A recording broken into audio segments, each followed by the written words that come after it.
Hello everyone, our video contains some ideas of YRE best practice for applying like-for-like and like-for-better principle on biological offset and some critical analysis on Yan-chip runway compensation case. First, I will introduce Yan-chip runway. These pictures are from the construction site of the Yan-chip runway and we took them by ourselves.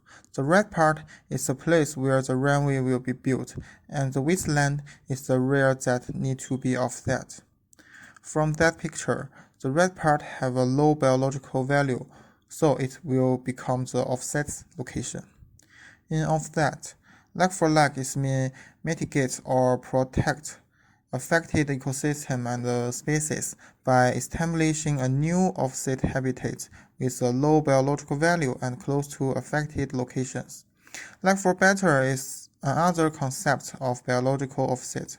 Like-for-better gets a better result by offsetting and restoring environmental assets with a high value. So how to achieve like-for-like? Absolutely. Make sure all species migration and create same habitat environment. Making an offset plan needs professional scientific knowledge to support. Firstly, it needs a professional assessment of the potential offset area to select low ecology value offsetting sites.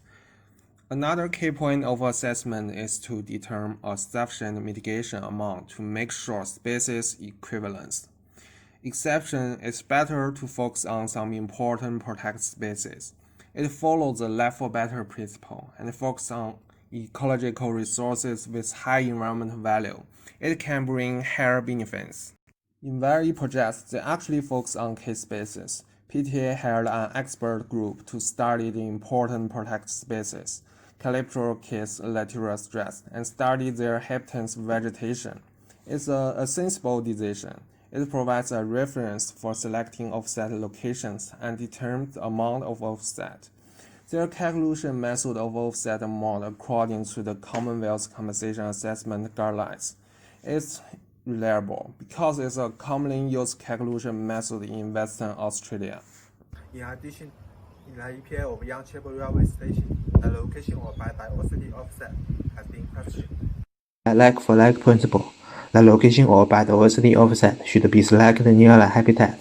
However, in the EPA report, only one potential site is located near Yan-chip. This may cause some local residents whose habitats has been destroyed to lose access to natural area. On the other hand, it will cause time lag. This means a loss of biodiversity. It should be included in the estimate of offset benefits. The assessment was not the same in the EPA report.